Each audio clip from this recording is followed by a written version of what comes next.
ప్రశాంతంగా నిద్రపోయేందుకు నీంద్ యాప్లోకి అడుగుపెట్టండి. ఈ క్షణమే నీంద్ యాప్ను డౌన్లోడ్ చేసుకోండి. ఒత్తిడిని తగ్గించి ప్రశాంతమైన నిద్రలోకి మిమ్మల్ని తీసుకెళ్లే చక్కని కథలు, ధ్యాన పద్ధతులు, ఆహ్లాదకర సంగీతాన్ని మీరు నీంద్ యాప్లో మాత్రమే వినండి.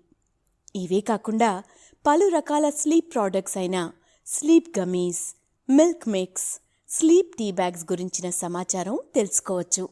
ఈ ప్రోడక్ట్స్కి మీరు బానిస అయ్యే అవకాశమే లేదు. వీటిని వాడడం వల్ల మీకు ఎటువంటి సైడ్ ఎఫెక్ట్స్ కూడా ఉండవు. సంపూర్ణంగా నిద్రపోయేందుకు ఇవి సహకరిస్తాయి. మీ నిద్రానుభవాన్ని మరింత మెరుగుపరుస్తాయి. అందరికీ నమస్తే. నేను మీ గౌతమి. ఇప్పుడు రచయిత్రి మంజితా కుమార్ రచించిన మహారాజుగారి వంట అనే కథను వినేద్దాం. రాజుగారి భోజనం అంటే మాటలా? షడ్రుచులు, రకరకాల వంటలు. అయితే రోజూ అలాంటి ఆహారం తినేవారికి అది కూడా పరమ బోరింగ్ అనిపించొచ్చు. ఈ కథలోని రాజుగారికి అంతే మరి. ఆ తరువాత ఏం జరిగింది తెలుసుకోవాలంటే ఈ కథలోకి వెళ్ళిపోవలసిందే.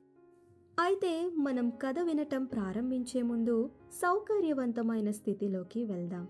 మీకు ఇష్టమైన రీతిలో పడుకొని అన్ని లైట్లను ఆఫ్ చేసి మీ కళ్ళు మూసుకోండి. నెమ్మదిగా గాలి పీలుస్తూ పూర్తిగా లోతైన శ్వాస తీసుకుని వదలండి.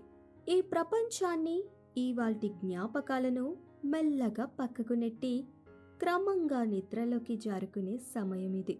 మరోసారి నెమ్మదిగా గాలి పీలుస్తూ లోతైన శ్వాస తీసుకొని మీ శరీరంలోని ఒత్తిడిని బయటికి వదిలేయండి. ఇప్పుడు మీరు చేయాల్సిందల్లా విశ్రాంతి తీసుకోవటం, సేద తీరటం, మునుపటి స్థితికి రావటం. మీరు ఇప్పుడు మంచం మీద ఉన్నారు. రోజువారీ అలసట నుంచి మీ శరీరం విశ్రాంతి తీసుకున్నట్లుగా మీకు అనిపిస్తుంది. కాళ్ళ నుంచి మొదలుపెట్టి మీ అవయవాల్లోని ఒత్తిడిని ఒక్కొక్కటిగా బయటికి పంపించేయండి. మీకోసం అవన్నీ రోజంతా కష్టపడ్డాయి కాబట్టి వాటికి విశ్రాంతి తీసుకునే అర్హత ఉంది. ముందుగా మీ పాదాల్లో మొదలైన విశ్రాంతి అనుభూతి క్రమంగా మీ మోకాల క్రింది భాగానికి చేరుకుంది. అక్కడ నుంచి మోకాళ్ళలోకి ప్రవేశిస్తుంది. ఇప్పుడు మీ కాలి ఎగువ భాగాన్ని విశ్రాంతి తీసుకొనివ్వండి. ఈ విశ్రాంతి అనుభూతి క్రమంగా మీ పొత్తి కడుపు నుంచి వెన్నుముక్క మీదగా ఎగువ వీపు వరకు వచ్చి తరువాత ఛాతీలోకి ప్రవహిస్తున్నట్లుగా గుర్తించండి. అక్కడి నుంచి మీ భుజాల్లోకి, తరువాత చేతుల్లోకి, చివరిగా వేలు కొనల వరకు వెళ్తున్నట్లుగా అనుభూతి చెందండి. ఆపై మీ మెడ, తల, ముఖం వరకు ఆ అనుభూతి ప్రవహిస్తోంది. ఇప్పుడు మీ శరీరం మొత్తం ప్రశాంతంగా, రిలాక్స్డ్గా నిద్రకు సిద్ధంగా ఉంది. త్వరలో మీరు చక్కని నిద్రలోకి జారుకుంటారు. డ్రీమ్ ల్యాండ్లో ప్రశాంతంగా ప్రయాణిస్తారు. ఈ ప్రయాణం ఉదయం వరకు కొనసాగుతూ ఉంటుంది. కాబట్టి మీరు కథను వింటున్నప్పుడు మీ శ్వాసను కూడా అనుసరించండి. అద్భుతమైన నిద్రానుభవం కోసం మీ శరీరం మొత్తానికి విశ్రాంతినిస్తూ స్థిరంగా ఉండండి. ఇప్పుడు కథలోకి వెళ్ళిపోదామా? ఉత్ప్రేక్షపురం అనే మహాసామ్రాజ్యానికి శ్రీ శ్రీ శ్రీ లంకేశుడు మహారాజు. లంకేశుడు వీరుడు, సూర్యుడు, ధీరుడు. శత్రువులను ఒంటి చేత్తో మట్టి కల్పించగల బలవంతుడు. దీంతో చుట్టుపక్కల రాజ్యాల రాజులు అతడికి సామంతులుగా సేవలు చేస్తూ ఉంటారు కూడా. ఇక ప్రజల విషయానికి వస్తే లంకేశుడు రాజ్యంలో పేదవారికి చోటు లేదు. కష్టాలు, కన్నీళ్లు అంటే ఇష్టపడిని రాజు తన రాజ్య ప్రజలకు అవేంటో తెలియకుండా చూసుకుంటూ ఉంటాడు. కరువు కాటకాలు, వరదలు, ఉపద్రవాలను ఆ రాజ్యం ఎప్పుడో మర్చిపోయింది. ప్రజలు ఎంతో సంతోషంగా ఆయురారోగ్యాలతో జీవిస్తూ ఉంటారు. లంకేశుడు భార్య పేరు సర్వాకర్షిణి. అందంలో, తెలివితేటల్లో ఆమెకు ఆమె సాటి. లంకేశుడికి సలహాలు ఇవ్వడంలో, రాజ్య భారాన్ని మోయడంలో ఆమె తరువాతే ఎవరైనా. అటువంటి రాజదంపతుల సంరక్షణలో ప్రజలంతా ఎంతో హాయిగా గడపసాగారు. లంకేశుడు భోజనప్రియుడు. రకరకాల వంటకాలను వండించుకుని ఆస్వాదించేవాడు. ఒకవేళ వంటల్లో లోటుపాట్లు ఉంటే మాత్రం భరించలేకపోయేవాడు. అదే మహారాజుకు ఉన్న ఏకైక చెడు లక్షణం. ఈ లక్షణాన్ని మార్చేందుకు మహారాణి ఎంతో కష్టపడేది కాని ఓడిపోయేది. ఒకరోజు భోజన సమయం అవ్వడంతో సభ ముగించుకుని భోజనశాలకు చేరుకున్నాడు మహారాజు. అప్పటికే అక్కడ ఏర్పాట్లు చూస్తున్న మహారాణిని చూసి చిన్నగా నవ్వాడు లంకేశుడు. ఏమిటి మహారాణిగారు, ఇవాళ భోజనంలో ఏంటి విశేషం అని అడిగాడు లంకేశుడు. మీకు చాలా ఇష్టమని గుత్తువంకాయ కూరను వండించాను మహారాజా, తిని ఎలా ఉందో సెలవీయండి అంది మహారాణి బంగారు పళ్ళెంలో వడ్డిస్తూ. గుత్తువంకాయంటే నాకు ప్రాణం, అయితే రుచి కాస్త అటూ ఇటూ అయితే మాత్రం ఊరుకోను తెలుసుగా అంటూ కూర్చున్నాడు మహారాజు. మరే తెలుసు మహానుభావా అని వడ్డించింది మహారాణి. ఇలా ఒక్క ముద్ద నోట్లో పెట్టుకున్నాడో లేదో అలా టక్కున పైకి లేచాడు. ఎవర్రా ఇది చేసింది? కారం లేదు, ఉప్పు లేదు, వెంటనే ఆ వంటవాడిని నా ముందు ప్రవేశపెట్టండి అంటూ అరిచాడు మహారాజు. మహారాణి అయ్యో అంటూ తలపట్టుకుంది. అక్కడున్న భటులు చెలికత్తెలు భయంతో వణికిపోసాగారు. ఇంతలో అరచేతిలో ప్రాణాన్ని పెట్టుకుని వంటవాడు బయటికి వచ్చాడు. క్షమించండి మహారాజా, ఆ కూర చేసింది నేనే అంటూ తలదించుకున్నాడు. రుచి ఎంత ఘోరంగా ఉందో తెలుసా అంటూ పళ్లను పటపటా కొరికాడు మహారాజు. మీరు ఆరగించకముందే మేము రుచి చూడకూడదు కదా మహారాజా, అందుకే తప్పు దొర్లింది, క్షమించండి అని అన్నాడు వంటవాడు. ఏమిటిరా నీ అధిక ప్రసంగం అంటూ రాజు బంగారు పల్లెన్ని విసిరివేశాడు. మహారాజును శాంతించపరచబోయిన మహారాణిని ఊ అంటూ నిలువరించాడు మహారాజు. రుచి విషయంలో నేను ఊరుకోను. ఎవరక్కడా? భటులారా, ఇతడిని చెరసాలలో వెయ్యండి. ఉప్పులేని వంటలను ఏడాదిపాటు పెట్టండి, అప్పుడుగాని వీడికి బుద్ధిరాదు అంటూ కోపంగా అరిచాడు మహారాజు.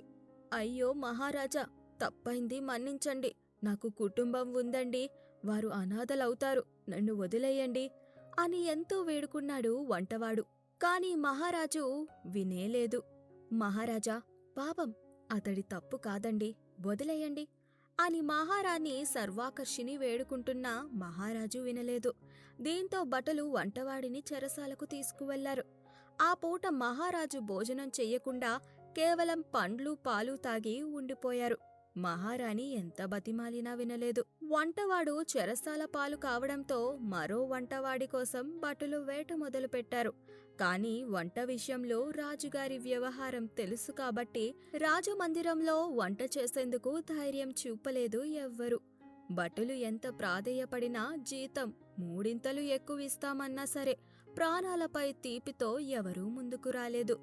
దీంతో వేరే రాజ్యాల్లో కూడా వంటవాడు కావాలని దండోరా వేయించారు. కాని లంకేశుడు వంట విషయం పలు రాజ్యాల్లో పాకడంతో ఎవ్వరూ సాహసించలేదు. చివరికి పొరుగు రాజ్యానికి చెందిన నలభీముడు అని ఒక వంటవాడు తాను రాజుగారిని మెప్పిస్తానంటూ వచ్చాడు. చూడు బాలకా, మహారాజుకు వంట విషయంలో తేడాలు వస్తే మాత్రం బాగుండదు. ఆయన నిన్ను చెరసాలలో వేయిస్తారు, కాబట్టి జాగ్రత్తగా తెలుసుకో, మసులుకో అని హెచ్చరించాడు మహామంత్రి. మీరు కంగారు పడకండి, మహారాజుకు నచ్చేలా నేను వంటలు చేస్తాను కదా అన్నాడు నలభీముడు. అన్నట్టుగానే మరుసటి రోజు నుంచి వంటలు చేయడం మొదలుపెట్టాడు నలభీముడు. అవే కూరలు వండినా వాటి పేర్లు మారుస్తూ రూపురేఖలు మారుస్తూ కొంగొత్తగా ప్రయత్నిస్తూ ఉండేవాడు. ఏమిటి నలభీమా, ఈ వంటకం పేరు చూసేందుకు విచిత్రంగా ఉందే అందో రోజు మహారాణి కాకరకాయలను పరిశీలిస్తూ.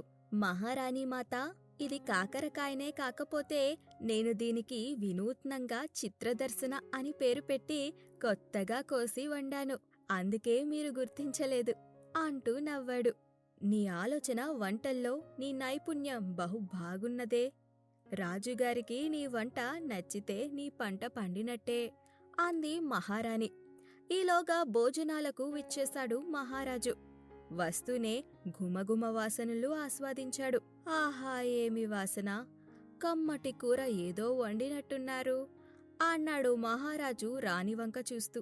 అవును మహారాజా, నేటి వంటకం పేరు చిత్రదర్శిని, మన కొత్త వంటగాడు చేశాడు అని పరిచయం చేసింది మహారాణి. మహారాజు కాకరకాయను ఆవురువారుమంటూ ఆరగించాడు. కాకరకాయలానే ఉంది కాని అద్భుతంగా ఉంది, ఇందా ఈ అంగుళీకమును తీసుకో అంటూ ఆనందంగా తన ఉంగరాన్ని వంటవాడికి బహుమతిగా ఇచ్చాడు మహారాజు. హమ్మయ్య, వంట నచ్చినట్టుందన్నమాట అంటూ చిరునవ్వులు చిందించింది సర్వాకర్షిణి. అలా నలభీముడు కూరగాయలు పేర్లు మారుస్తూ రుచికరమైన వంటలు చేస్తూ మహారాజులు ఆశీస్సులు అందుకున్నాడు. ఇదిలా ఉండగా ఒకసారి అడవికి వేటకు వెళ్లాడు మహారాజు. జంతువులు ఏవీ కనిపించకపోవడంతో అలా ముందుకు వెళుతూ అడవి లోపలికి వెళ్ళిపోయాడు. కాసేపటికి తప్పిపోయాడు. అప్పటికే చిమ్మ చీకటి కావడంతో ఎటునుంచి ఎటు వచ్చాడో అర్థం కాలేదు మహారాజుకు. ఎంత ప్రయత్నించినా మార్గం కానరాలేదు. ఇటు కడుపులో ఆకలి మొదలైంది. ఏం చెయ్యాలో పాలుపోలేదు. దిక్కులు చూస్తుండగా కాస్త దూరంలో ఏవో మంటలు కనిపించాయి. బహుశా అక్కడ మనుషులు ఉన్నట్టున్నారు, నేను వెళ్ళి వారి సాయం కోరుతాను అనుకుంటూ ముందుకు నడిచాడు మహారాజు. అలా వెళుతూ ఉండగా ఆయనకు ఒక కోయగూడెం కనిపించింది. కొంతమంది అక్కడ పాటలు పాడుతూ నృత్యాలు చేస్తూ ఉన్నారు. మహిళలు ఏవో వంటకాలు వండుతున్నారు. ఆ వాసనకే మహారాజుకు ఆకలేసింది. నమస్కారం, నేను మహారాజు లంకేశుడిని. వేట కోసం వచ్చి తప్పిపోయాను. ఈ చీకట్లో మార్గం తెలియట్లేదు. ఈ రాత్రికి ఇక్కడే బస చేయవచ్చా అని వినమ్రంగా అడిగాడు మహారాజు. నమస్సులు మహారాజా, నమస్సులు. మీ గురించి చాలానే విన్నాము. నేడు మీ దర్శన భాగ్యం కలిగింది. రండి, ఈ పక్కనే సెలయేరు ఉంది. కాస్త కాళ్ళు చేతులు కడుక్కోండి అంటూ మార్గం చూపించాడు కోయదొర. అతడితో పాటు సెలయేటి వద్దకు వెళ్లిన మహారాజు అక్కడ ప్రకృతిని చూసి మైమరిచిపోయాడు. కాళ్ళు చేతులు ముఖం కడుక్కుని గూడానికి చేరుకున్నాడు. ఆ కోయగూడెంలో మొత్తం 50 మంది వరకు ఉంటారు. అందరూ వరుసగా కూర్చుని వాళ్ల ముందు ఆకులు పరుచుకున్నారు. 2 మహిళలు అందరికీ వడ్డిస్తున్నారు. ఎరుపు రంగులో ఉన్న అన్నం, నీలం రంగులో ఉన్న మరో అన్నం వడ్డించారు. ప్రశాంతంగా నిద్రపోయేందుకు నీంద్ యాప్లోకి అడుగుపెట్టండి. ఈ క్షణమే నీంద్ యాప్ను డౌన్లోడ్ చేసుకోండి. ఒత్తిడిని తగ్గించి ప్రశాంతమైన నిద్రలోకి మిమ్మల్ని తీసుకెళ్లే చక్కని కథలు, ధ్యాన పద్ధతులు, ఆహ్లాదకర సంగీతాన్ని మీరు నీంద్ యాప్లో మాత్రమే వినండి. ఇవే కాకుండా పలు రకాల స్లీప్ ప్రోడక్ట్స్ అయిన sleep gummies, milk mix, sleep tea bags గురించిన సమాచారం తెలుసుకోవచ్చు. ఈ ప్రోడక్ట్స్కి మీరు బానిస అయ్యే అవకాశమే లేదు. వీటిని వాడడం వల్ల మీకు ఎటువంటి సైడ్ ఎఫెక్ట్స్ కూడా ఉండవు. సంపూర్ణంగా నిద్రపోయేందుకు ఇవి సహకరిస్తాయి. మీ నిద్రానుభవాన్ని మరింత మెరుగుపరుస్తాయి. మహారాజు ఆ వర్ణంలో ఉన్న అన్నాన్ని ఎప్పుడూ చూడలేదు. దీంతో ఆశ్చర్యపోయాడు. ఈలోగా మరో కుర్రాడు లేచి అందరికీ ఏదో పచ్చడి వడ్డించాడు. కమ్మని వాసన వస్తోందా పచ్చడి నుంచి. ఆ తరువాత మరో యువకుడు అందరికీ కంద ఫలాలను అందించాడు. పంచభక్ష పరమన్నాలు లేకున్నా మహారాజు ఎంతో ఇష్టంగా ఆహారాన్ని ఆస్వాదించాడు. మిమ్మల్ని ఓ మాట అడుగుతాను, చెబుతారా అని అక్కడ మహిళలను అడిగాడు మహారాజు. ఆ కోయ స్త్రీలు ఒకరి ముఖాలు ఒకరు ఆశ్చర్యంగా చూసుకుని ఏంటి అన్నట్టుగా అడిగారు మహారాజును. ఈ వంటకాలు ఎలా చేశారో నాకు చెబుతారా? లేదా నాతో పాటు మా రాజ్యానికి వస్తే మా భోజనశాలలో మీకు వంట చేసే బాధ్యతను ఇస్తాను అని అన్నాడు మహారాజు. మేము పుట్టింది పెరిగింది అడవి ఒడిలోనే దొర, మేము ఎక్కడికి రాము మహారాజా అన్నారా స్త్రీలు. దీంతో మహారాజు కాస్త దిగులు చెందాడు. సరే, మీ ఇష్టం. అయితే మీరు చేసిన వంటకాలు వేటితో చేశారో తెలియజేయగలరా అని అడిగాడు ఆసక్తిగా. అవా దొరా, మాకు మీలాగా రకరకాల వంటకాలు చేసుకోవడం తెలియదు మహారాజా. ఈ అడవిలో దొరికే వాటితోనే ఏవో వంటకాలు చేసుకుంటాము అంటూ నవ్వారు ఆ మహిళలు. కాని అవెంత మధురంగా ఉన్నాయో ఆరగించిన నాకే తెలుసు. దయచేసి చెప్పండి అంటూ మరోసారి అడిగాడు మహారాజు. మహారాజా, ఎర్రటి అన్నం ఉంది కదా, మందార పువ్వులతో చేశాము. నీలం రంగు అన్నం శంఖం పువ్వులతో చేశాం. ఇక గడ్డి పచ్చడి అంటారా, ఇక్కడ మొలిచే గడ్డితో చేశాం. కందమూలాలు మీకు తెలిసిందే అన్నారు ఆ మహిళలు. ఏంటి, పువ్వులతో అన్నం, గడ్డితో పచ్చడా? ఆహా, ఓహో, మీ తెలివితేటలు అపారం. ఉన్నవాటితో ఎంత కమ్మని వంటకాలు చేసుకుంటున్నారు. మీకు ఇదే నా బహుమతి అంటూ మెడలోని ముత్యాల హారాన్ని తీసి వారికి అందించాడు మహారాజు. ఈలోగా చీకటి కావడంతో అందరూ నిద్రించారు. మరునాడు వేకువజామున లేచి చూసేసరికి 2 భటులు మహారాజు పక్కనే నిలబడి ఉన్నారు. ఓ, వచ్చారా? నాకు చీకట్లో మార్గం తెలియక ఇక్కడ ఆగిపోయాను అన్నాడు మహారాజు వారితో. చిత్తం మహారాజా, మీకోసం రాత్రంతా గాలించి ఇక్కడికి చేరుకున్నాము. మీరు విశ్రాంతి తీసుకుంటున్నారని నిద్రాభంగం చెయ్యలేదు అని చెప్పారు ఆ భటులు. మహారాజు కోయదొర వద్ద సెలవు తీసుకుని వారికి కృతజ్ఞతలు తెలియచేశాడు. గూడెం వారికి తన వద్ద ఉన్న కానుకలు అందించాడు. వారు సాయంతో కొన్ని పువ్వులను, గడ్డి పోచలను తన వెంట రాజ్యానికి తీసుకుపోయాడు. వెళ్ళగానే మహారాణిని, వంటవాడిని పిలిచి తన అనుభవాన్ని వారితో పంచుకున్నాడు. ఏం చేస్తారో, ఎలా చేస్తారో నాకు తెలియదు. నాకు వారిలా తృప్తికరమైన, రుచికరమైన భోజనాన్ని ఏర్పాటు చెయ్యాలి అని ఆదేశించి రాచకార్యాలకై వెళ్ళిపోయాడు మహారాజు. విన్నావుగా నలభీమా, నీకు పువ్వులతో అన్నం వండడం తెలుసా అని అడిగింది మహారాణి. లేదు మహారాణి, ఇంతవరకు వాటి గురించి వినలేదు, కనలేదు కూడాను అన్నాడు ఆశ్చర్యంగా నలభీముడు. అయితే నీ పని గోవిందా అంది రాణి నవ్వుతూ. అమ్మో మహారాణి, అంత మాట అనకండి అన్నాడు నలభీముడు. భటులారా, వెంటనే మహామంత్రిని ప్రవేశపెట్టండి అని ఆజ్ఞాపించింది మహారాణి. కాసేపటికే మహామంత్రి అక్కడికి చేరుకున్నాడు. మహామంత్రి, మీకు తెలియనిది కాదు, మహారాజుకు భోజనమంటే ఎంత ఇష్టమో తెలిసిందేగా. నిన్న అడవిలో ఏవో పువ్వులు, గడ్డి వంటకాలు తిన్నారట. అవి ఇప్పుడు మన వంటవాడిని చెయ్యమంటున్నారు. ఏం చెయ్యాలో పాలుపోవట్లేదు అని వివరించింది మహారాణి. తల్లి, ఇప్పటికే ఎంతోమంది వంటగాళ్లను మహారాజు శిక్షించారు. మన చెరసాలలో అసలు దొంగల కంటే ఈ వంట సరిగ్గా చేయకుండా శిక్ష పడిన వారే ఎక్కువగా ఉన్నారు. ఈ విషయం రాజ్యం నలుమూలలా పాకింది. ఎవరూ రాజమందిర భోజనశాలలో వంట చేసేందుకు రావడం లేదు కూడా. ప్రాణభయంతో గజగజలాడిపోతున్నారు. మీకు ఇదంతా తెలియంది కాదు. ఇప్పుడేం చెయ్యాలో నాకన్నా బాగా మీకే తెలుసనుకుంటా అన్నాడు మహామంత్రి వినయంగా.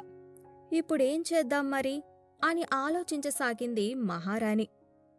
మహారాణి, నాకు ఉపాయం తట్టింది, అందుకు మీ సహాయం కావాలి అని అన్నాడు నలభీముడు. ఏమిటది అని మహారాణి అడగగా రహస్యంగా ఆమెకు ఏదో చెప్పాడు నలభీముడు. భలా, ఎంత చక్కని ఆలోచన చేశావు నలభీమా, ఇప్పుడే ఏర్పాట్లు చేస్తాను అంటూ మహామంత్రికి ఏం చెయ్యాలో వివరించింది మహారాణి. మధ్యాహ్నం అయింది. మహారాజుకు ఆకలి వేయసాగింది. కాని మహారాణి వంట ఇంకా కాలేదని, కాస్త ఆలస్యంగా రావాలని మహారాజుకు కబురు పంపింది. అలా ఒకటి కాదు, ప్రతి అరగంటకోసారి మహారాజుకు అలా కబురు వెళుతూనే ఉంది. భోజన సమయం మించిపోతుండడంతో మహారాజుకు విపరీతమైన ఆకలి వేయసాగింది. చివరికి మహారాణి నుంచి భోజనానికి రావాల్సిందిగా మహారాజుకు కబురు వెళ్ళింది. దీంతో హమ్మయ్యా అనుకుని మహారాజు భోజనశాలలకు పరుగులాంటి నడకతో దారితీశాడు. ఆవురావురుమంటూ బల్ల దగ్గర కూర్చోగానే గుప్పుమనే వాసన అతడిలోని ఆకలిని తట్టిలేపింది. ఆహా, ఓహో, అద్భుతం, అమోఘం, ఏం గుమగుమలు, ఏం గుమగుమలు అంటూ మహారాణి వైపు చూశాడు మహారాజు. ఆలస్యమైందన్న విషయాన్ని కూడా మర్చిపోయాడు. మహారాజా, మీరు కోరిన వంటకాలన్నీ సిద్ధం, అందుకే కాస్త ఆలస్యమైంది. అయితే ఈ భోజనాన్ని మీరు ఆస్వాదించాలంటే మీరు నాకు 2 వరాలు ప్రసాదించాలి అంది మహారాణి. వరాలా? ఏమిటి దేవి అవి? మహారాణి మాటలు కొత్తగా ఉండడంతో ఆశ్చర్యంగా అడిగాడు మహారాజు. అసలే ఆకలి ఒకవైపు అతడిని దహించి వేయసాగింది. ఈ సమయంలో మహారాణి వరాలు అనడంతో ఏదో ఒకటిలే అంటూ త్వరగా ముగిద్దాం అనుకున్నాడు మహారాజు. ఇప్పటి వరకు మీరు చెరసాలలో వేసిన వంటగాళ్ళందరినీ తక్షణమే విడుదల చెయ్యాలి. వారి కుటుంబాలకు నష్టపరిహారం చెల్లించాలి అని వినయంగా అడిగింది మహారాణి. మహారాజు ఏమంటాడో అని కాస్త భయపడుతూ, ఏమిటి, వంట వాళ్ళను విడుదల చెయ్యాలా? వారికి వంటే రాదు, వాళ్ళేం వంటవాళ్ళు, అయినా వాళ్లను ఎందుకు విడుదల చెయ్యాలి అని మహారాజుకు కాస్త కోపం వచ్చింది. మహారాజా, ఎంతటి అద్భుతమైన వంటవారికైనా అప్పుడో ఇప్పుడో ఉప్పు కారాలు తగ్గడం పెరగడం అన్నది సర్వసాధారణ విషయం. ఆ చిన్న నెపంతో వారిని శిక్షించడం భావ్యం కాదు సుమి. కాబట్టి నా మాట విని వారిని విడుదల చెయ్యగలరు అంది వేడుకుంది మహారాణి. ఒకవేళ విడుదల చెయ్యకపోతే అని అడిగాడు మహారాజు అసహనంగా. మహారాజా, మీకోసం చేయించిన రుచికరమైన వంటకాలను వెంటనే వేరే వారికి ఇచ్చేస్తాను అంది మహారాణి ఆదును చూసి. ఎందుకంటే అప్పటికే మహారాజు మహా ఆకలిపై ఉన్నాడని ఆమెకు బాగా తెలుసు. అమ్మో, అంత పెద్ద శిక్ష వద్దుగాని, సరే భటులారా అంటూ భటులను పిలిచాడు మహారాజు. చిత్తం మహారాజా అన్నారు భటులు అక్కడికి వచ్చి. మీరు వెంటనే వెళ్ళి చెరసాలలో బందీలుగా ఉన్న వంటవాళ్లు అందరినీ విడుదల చెయ్యండి. వారందరికీ బహుమతులు అందించి ఇళ్లకు పంపించి వేయండి అంటూ ఆజ్ఞయించాడు మహారాజు. తమరి ఆజ్ఞ ప్రభు అంటూ భటులు అక్కడ్నించి వెళ్ళిపోయారు. అప్పటికే ఆ పనిలో ఉన్న మహామంత్రి వంటవాళ్ళందరూ ఇళ్లకు వెళ్లే ఏర్పాట్లు పూర్తి చేశాడు. దేవి, మీరు చెప్పినట్లు చేశాను కదా, ఇకనైనా మాకు భోజనం తినే భాగ్యం ఉందా లేదా అని అడిగాడు ఆశగా రాజు. తప్పకుండా మహారాజా, ఇదిగోండి మీకు నచ్చిన ఎర్రపు అన్నం, నీలిరంగు అన్నం, గడ్డి పచ్చడి అంటూ వడ్డించింది ప్రేమగా మహారాణి. మహారాణి, ఇవన్నీ మీకు ఎలా తెలుసు? విస్తుపోయాడు మహారాజు ఆ వంటకాలను చూసి. మహారాజా, నిన్న మీరు వెళ్ళిన అడవికి ఇవాళ నేను వెళ్ళాను. అక్కడి కోయ మహిళలతో మాట్లాడాను. మీకు నచ్చిన వంటకాలను ఎలా చెయ్యాలో నేర్చుకున్నాను. అవే మీకు స్వయంగా వడ్డించాను అంది మహారాణి. కృతజ్ఞతలు దేవి, నాకోసం మీరు ఇంత శ్రమ తీసుకున్నారా? ధన్యుణ్ణి దేవి, ధన్యుణ్ణి అని సంతసించాడు మహారాజు. అయితే మహారాజా, ఒక్క నిమిషం. నిన్న మీకు అద్భుతంగా అనిపించిన గడ్డి పచ్చడి, వర్ణాల అన్నం ఇవాళ అంత రుచిగా అనిపించకపోవచ్చు అంది మహారాణి. నిజమే దేవి, కాని మీకు అలా చెబితే బాధపడతారని చెప్పలేదు అన్నాడు రాజు. ఇదే వంటను వంటవాడు చేసి ఉంటే ఈపాటికి చెరసాలలో శిక్ష అనుభవించేవాడు కదా అంటూ ఓరకంట చూస్తూ అంది మహారాణి. అంటే దేవి, అది ఏమనాలో తెలియక నాంచసాగాడు మహారాజు. మహారాజా, ఆకలి రుచి ఎరుగదు అన్న సామెత మీకు తెలిసిందే కదా. నిన్న మీరు అడవిలో తప్పిపోయారు. విపరీతమైన ఆకలిగా ఉండడంతో వారి గడ్డి పెట్టినా కందల పెట్టినా తిన్నారు. అవే మీకు పరమన్నంగా అనిపించాయి. కాని అవే వంటలు ఇవాళ నేను వండి వారిస్తే మీకు నచ్చడం లేదు. ఎందుకంటే అలాంటి భోజనం మీకు అలవాటు లేదు గనుక అంటూ చురక అంటించింది మహారాణి.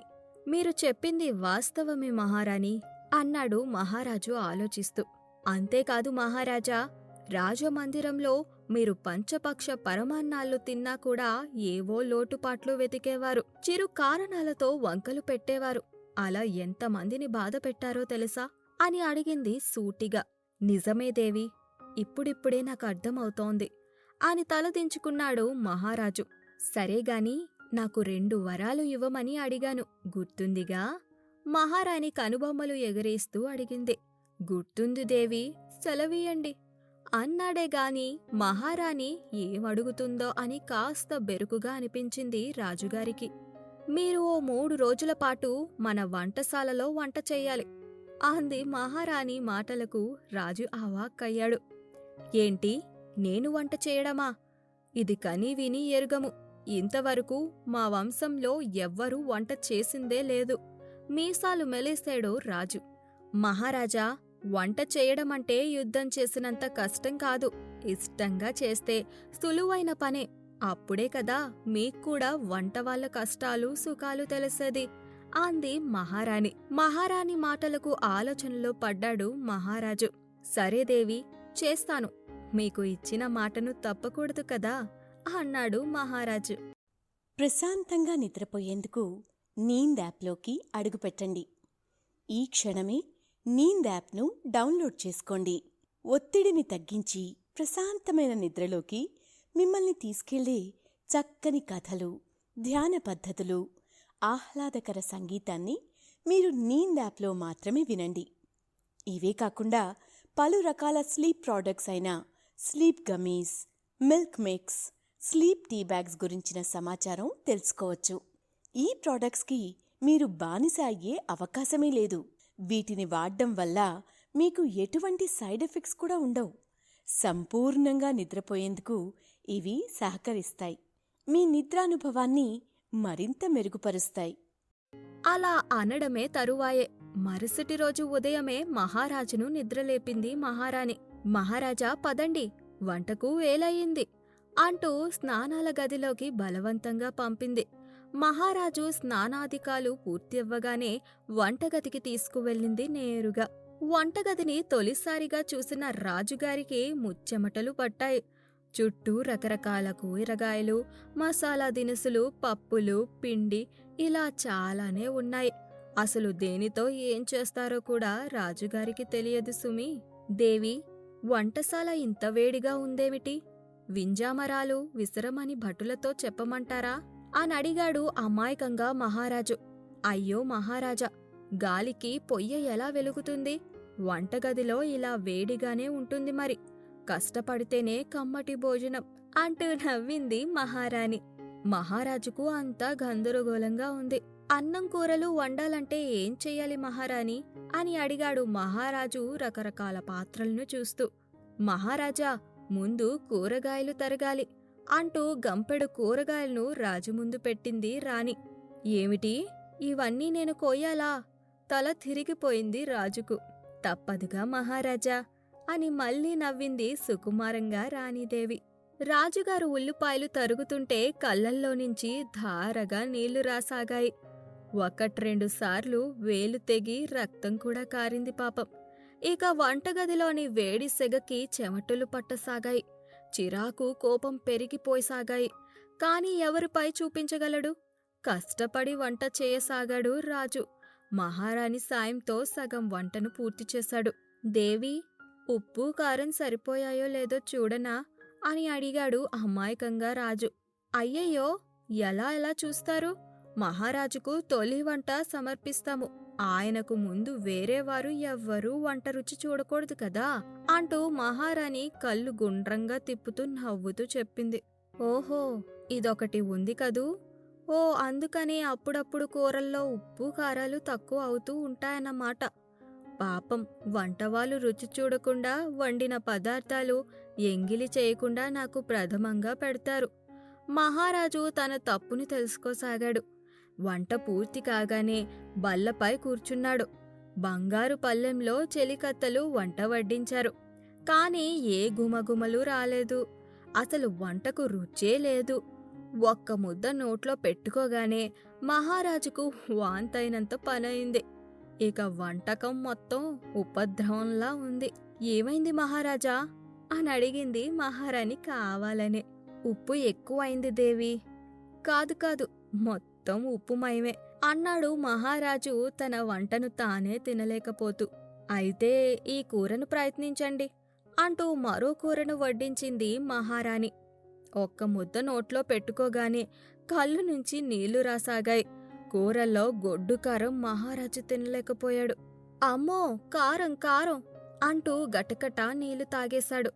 అరెరే, కనీసం ఈ పాయసాన్నైనా స్వీకరించండి మహారాజా అంటూ రాజు చేసిన పాయసాన్ని ఆయన పాత్రలో పోసింది మహారాణి. నోట్లో ఇలా పెట్టుకున్నాడో లేదో. ఛీ అంటూ తోసి పారేశాడు మహారాజు. ఎందుకంటే పాయసంలో పంచదార బదులుగా ఉప్పును వేశాడు పొరపాటున. దేవి, ఏమిటి వంటకాలు? నేనేనా చేసింది? మరీ ఇంత దరిద్రంగా ఉన్నాయేమిటి? అబ్బో, నేనే తినలేకపోయాను సుమి అంటూ బల్లపై నుంచి లేచి నిలబడ్డాడు మహారాజు. మహారాజా, వంట ఎంత కష్టమో అర్థమైందా మీకు? అంది పంటి బిగువున నవ్వును ఆపుకుంటూ మహారాణి. ఏవనాలో తెలియక అక్కడ్నుంచి మౌనంగా వెళ్ళిపోయాడు మహారాజు. అలా ఆ ఒక్కరోజు వంటగదిలో ఉండగానే మహారాజుకు వంట విలువ, వంట వాళ్ళ కష్టం తెలిసి వచ్చింది. అలా 3 రోజులు గడిచేసరికి 3 చెరువులు నీళ్లు తాగినట్టనిపించింది రాజుకు. అమ్మో, వంట చేయడం అంటే మాటలు కాదు సుమి. పాకశాస్త్రం నేర్చుకోవడం కష్టమే. అది అందరి వల్ల సాధ్యం కాదు అన్నాడు మహారాజు నిజం తెలుసుకుని. క్రమంగా వంటవాళ్లతో తను ప్రవర్తించిన తీరు, వారిని జైల్లో పారేసిన వైనం గుర్తొచ్చి బాధేసింది మహారాజుకు. 3 రోజులు గడవగానే మహారాణి వద్దకు వెళ్ళాడు మహారాజు. మహారాణి, మీ వరాల వెనక అసలు కారణమేంటో మాకు తెలిసి వచ్చింది. ఎంతోమంది వంటవాళ్లను వంట బాలేదన్న నెపంతో, ఉప్పు కారం తక్కువ ఎక్కువ అన్న కారణాలతో సంవత్సరాలు తరబడి చెరసాలలో పారేస్తాను. ఇన్నాళ్లకు వాళ్ళ విలువ తెలిసి వచ్చింది. వారి కష్టం గుర్తించాను. మాకు బాగానే బుద్ధి చెప్పారు. కృతజ్ఞతలు అన్నాడు మహారాజు. మీలో మార్పు వచ్చినందుకు నేనే మీకు ధన్యవాదాలు తెలియచేయాలి మహారాజా అని రాజుగారి గుండెలపై ప్రేమగా వాలింది రాణి. ఆ మరుసటి రోజు మహారాణిని కలిసేందుకు వచ్చాడు మహామంత్రి. అమ్మా, మీ చలవ. చెరసాలలో ఉన్న వంటవాళ్లందరూ విడుదలయ్యారు. మహారాజులో కూడా మార్పు వచ్చింది. మీ వరాల ఆలోచన అద్భుతం తల్లి అంటూ సర్వాకర్షిని తెగ మెచ్చుకున్నాడు మహామంత్రి. ఇందులో నాదేమీ లేదు మహామంత్రి, అంతా నలభీముడు ఆలోచన అంతే అంటూ నలభీముణ్ణి పిలిపించింది మహారాణి. నలభీముడికి జీవితానికి సరిపడేంత బంగారు కాసులు, ఉండేందుకు రాజభవనంలోనే ఒక మందిరాన్ని బహుమతిగా ఇచ్చింది. దీంతో నలభీముడి ఆనందానికి అవధులు లేకుండా పోయాయి. ఆ మరునాడు వంటవాళ్లందరూ మహారాణిని కలిసేందుకు వచ్చారు. అమ్మా, మాకు పునర్జన్మను ప్రసాదించావు. మా కుటుంబాలను కాపాడావు. నీ రుణం ఎప్పటికీ తీర్చుకోలేము తల్లి అంటూ పాదాభివందనం చేశారు వంటవాళ్లు. ఇందులో నేను చేసిందేమీ లేదు. ఈ ఆలోచన మీ వంటవాడిదే. అతను చెప్పిందే అమలు చేశాను అంది. మహామంత్రి, ఈ వంటవాళ్ళందరికీ మన రాజ్యంలోనే ఏదన్నా ఉపాధి మార్గం చూడండి. మన వల్ల బ్రతుకు తెరువు కోల్పోయిన వీరి జీవితాలను నిలబెట్టడం మన బాధ్యత అని తెలిపింది. ఈ మాట వినగానే వంటవాళ్ళందరూ సంతోషపడిపోయారు. మహారాణికి జై, మహారాణికి జై అంటూ నినాదాలు చేశారు.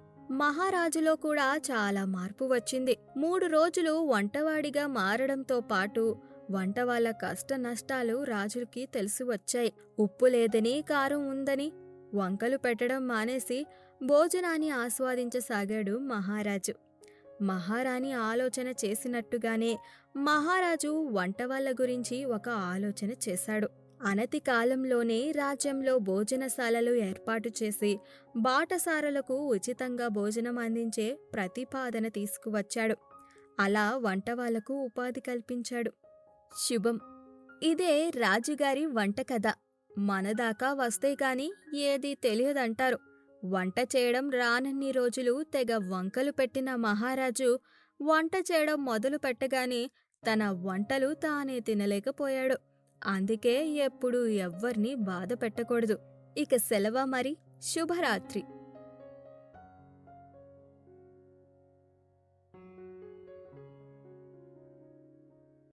ప్రశాంతంగా నిద్రపోయేందుకు నీంద్ యాప్లోకి అడుగుపెట్టండి. ఈ క్షణమే నీంద్ యాప్ను డౌన్లోడ్ చేసుకోండి.